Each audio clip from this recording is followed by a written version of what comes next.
Le monde ne tourne pas rond. Avec l'insolite, Geoffrey vous le prouve.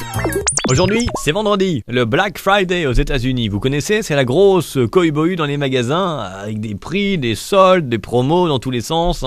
Le top départ des achats de fêtes de fin d'année, c'est la débandade. C'est simple, aux États-Unis hier, ils fourraient la dinde, aujourd'hui ils sont tous fourrés au magasin. T'as intérêt à avoir bien digéré entre les deux, sinon ça secoue un peu. Alors ils veulent installer ça en France, le concept du Black Friday, des promos pour ce week-end dans les magasins pour les achats de Noël. Le problème c'est que Noël dans les magasins chez nous, c'est déjà installé depuis quasi un mois maintenant, dans les magasins. J'ai déjà tout acheté moi. Et ils font des soldes, font des promos maintenant. C'est complètement con. Qu'est-ce que je vais acheter moi? Tu veux que je fasse du stock pour Noël 2015? Et je sais pas si t'es déjà allé dans un magasin, un week-end, à l'approche des fêtes, c'est déjà le gros beans sans qu'il y ait des promos, alors je te raconte pas avec le Black Friday. Tu veux les poupées au rayon jouets, t'es déjà en train de faire la queue sur l'aventure du magasin. 2 heures de queue pour des poupées, mais je me croirais à Disneyland. Nanana,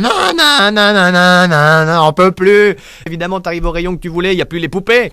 Mais c'est pas grave, t'as vu autre chose, la maison princesse. Alors tu refais la queue une deuxième fois, puis t'arrives à la caisse, puis tu refais la queue une troisième fois. Quand t'arrives au bout de la queue, t'es au bout du rouleau. Oh, merde, les rouleaux, j'ai oublié le papier cadeau. Et là, tu repères ta place et tu reviens faire la queue dans la file d'attente. Et dans la file, tu voudrais plus qu'une chose, c'est filer d'ici, justement.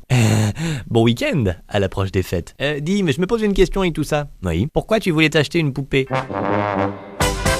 Retrouvez cette histoire et d'autres sur la page Facebook, l'insolite de Geoffrey.